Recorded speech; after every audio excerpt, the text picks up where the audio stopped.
A very warm good evening to you wherever you're watching us from. Remember that this is the Great Agriculture's discussion, and we are here just to bring you this great show. Most of you have been sending us messages requesting us that we need to understand different topics, and we are here this evening just to make sure that we handle what you requested for.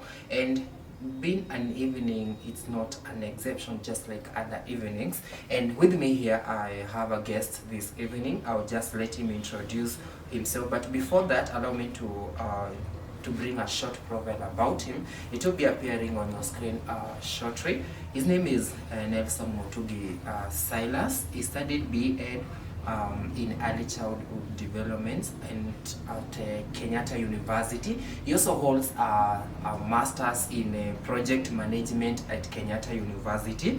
He also holds a second master in entrepreneurship at Meru University. It's such a great thing to have such a great profile for such a young person like you. It's quite encouraging to most of us who are watching. And as well, you're also the current managing director at Tala Iconic Business World. But he will be telling us more about himself and past experiences, even as we continue with our discussion this evening.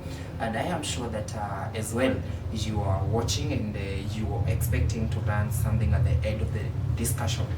And here he is. Let him talk about himself, and then we get into the topic of discussion this evening. Welcome, sir. So thank you so much, Ken. Yes. It's a pleasure to be here. Thank you for hosting me.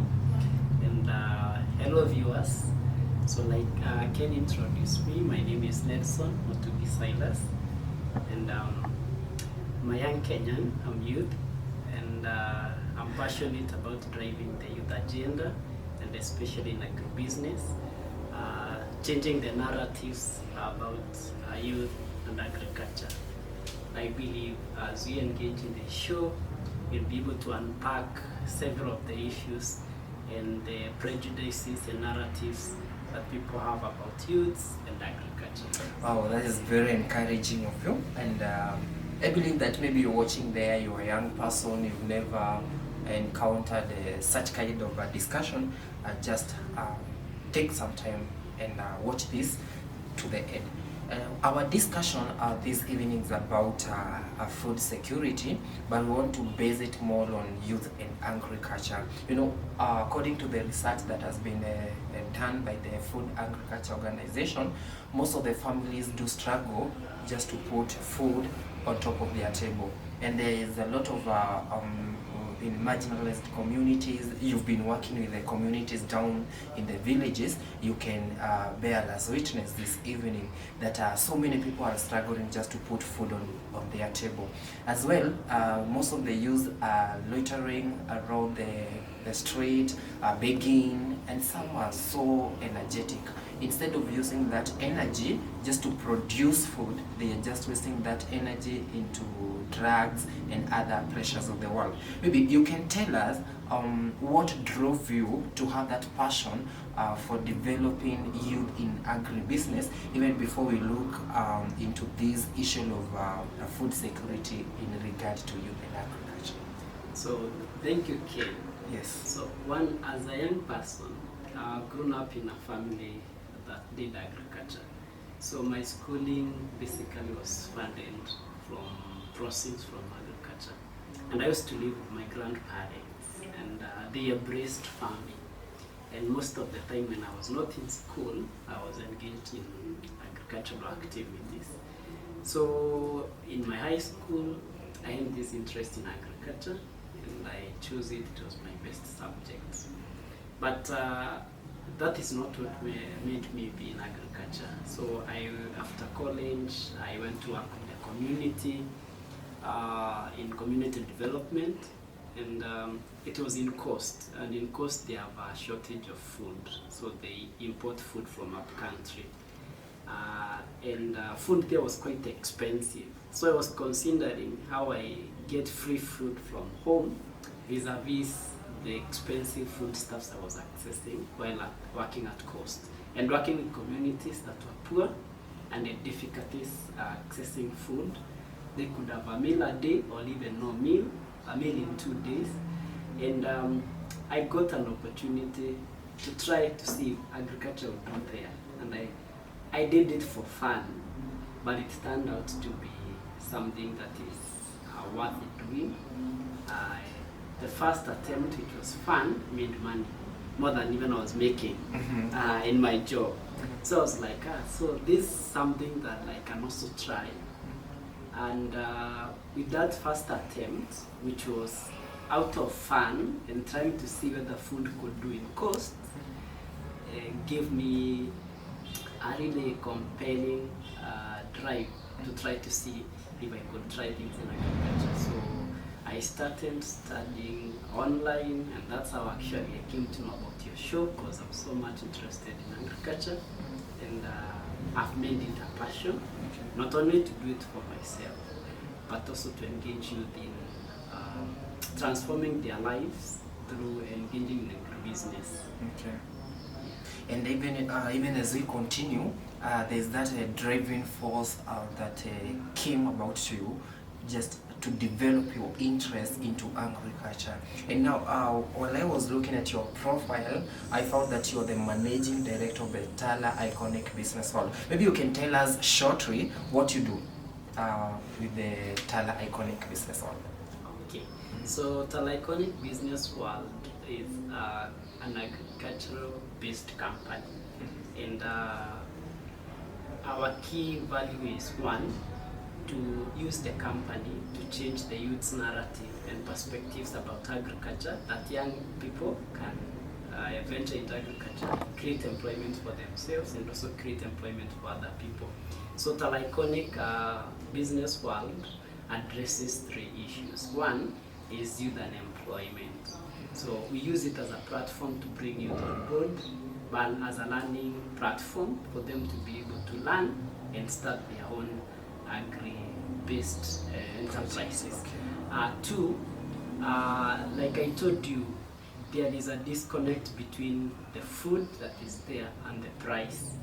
And in my research, when I was venturing into this, I found there was a very big gap between the producers of food and the consumers.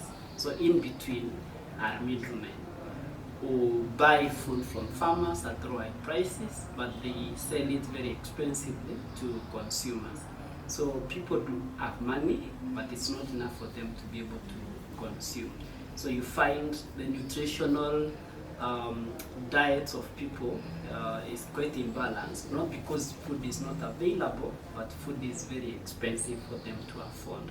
So Tala Iconic is addressing that gap, where we are linking farmers directly with consumers, and we are removing the middle person, so that we can buy food from the farmers who we contract to buy at a cheaper, at a moderate price, and we also ensure that the consumers access that food at an affordable price. So that is coming from direct from the farm to the kitchen. Exactly.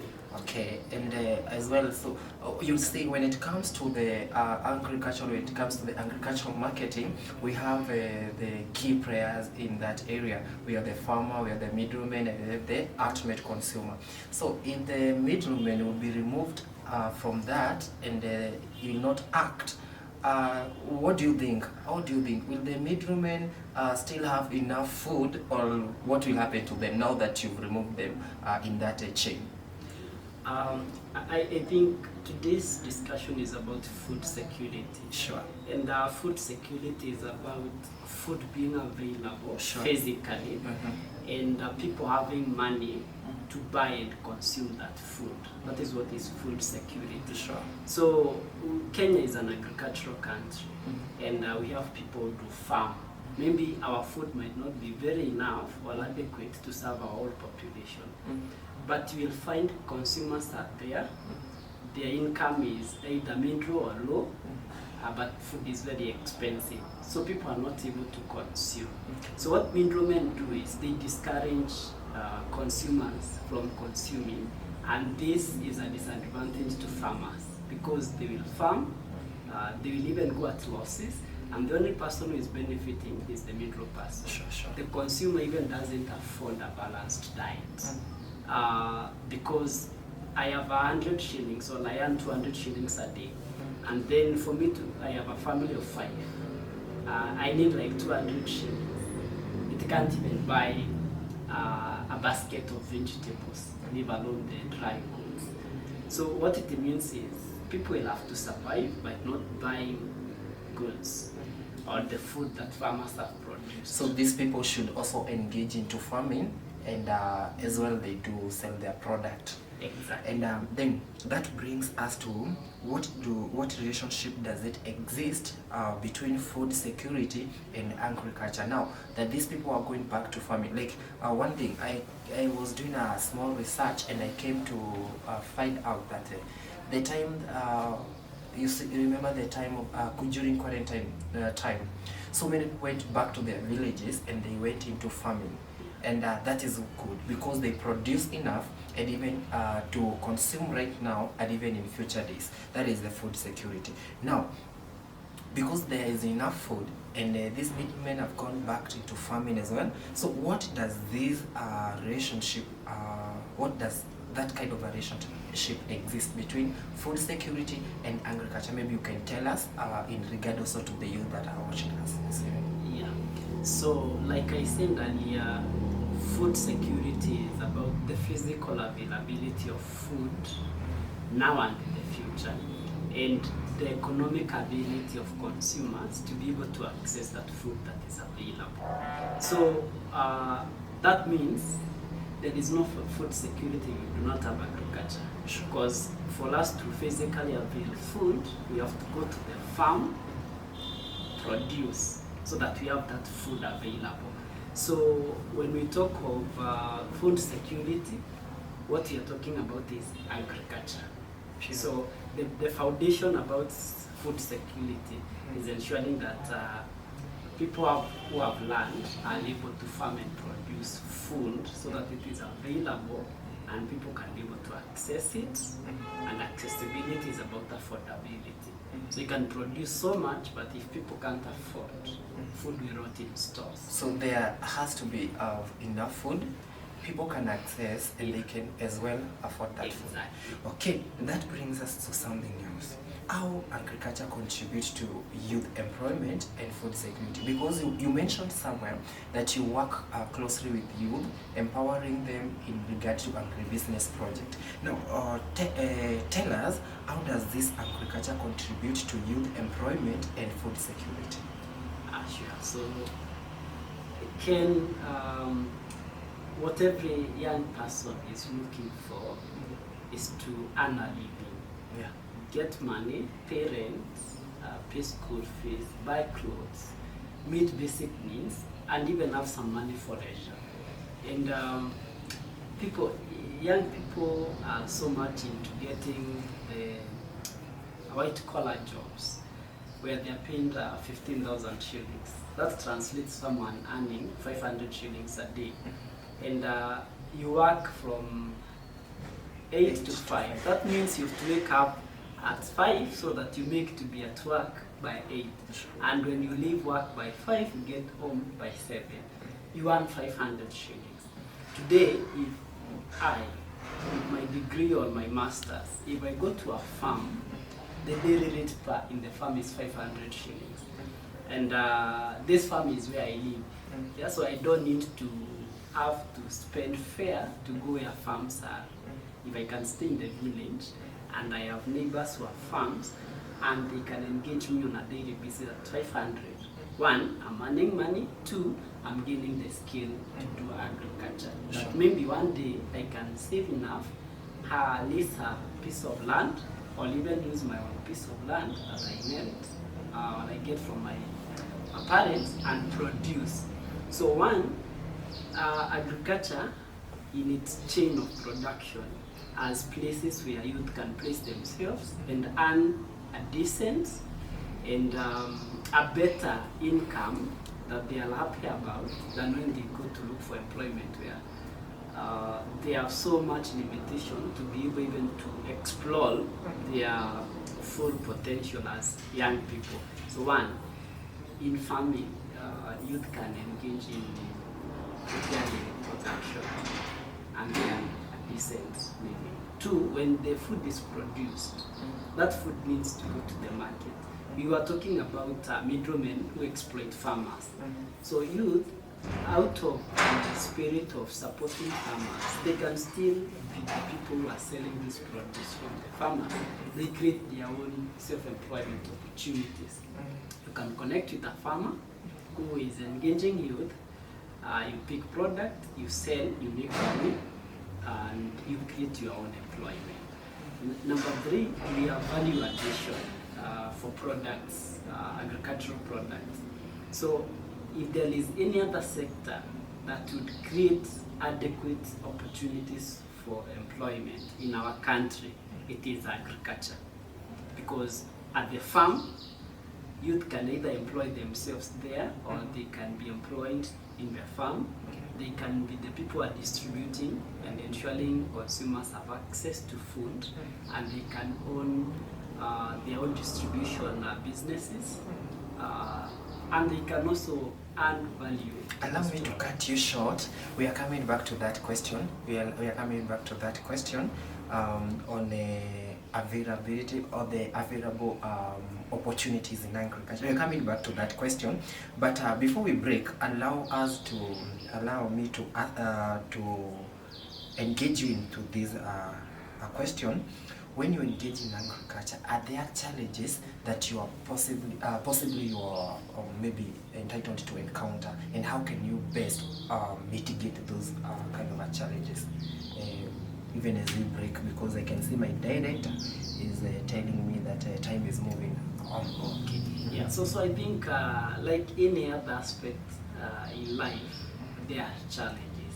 So when you venture into agriculture or like a business, just like any other business, it has challenges. One, you might lack maybe adequate capital to start an ideal dream of an agribusiness that you have. That's one challenge. Two, you might not have capacity to be able to access financing from institutions because you're just young.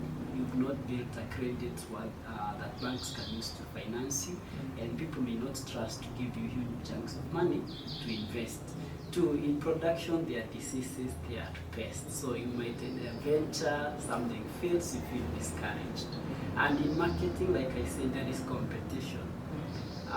So you see, when you take your vegetables, everyone is selling vegetables. So you might experience competition in marketing, but I think there are innovative ways that you can be able to counter what people are doing, so that you ensure that your products are well packaged, and how you ensure they reach the consumers is in a way that is appealing than them going to buy where they buy. So there are several challenges, but I don't think they outweigh the advantages. Allow me to cut you short. We are coming back to that question.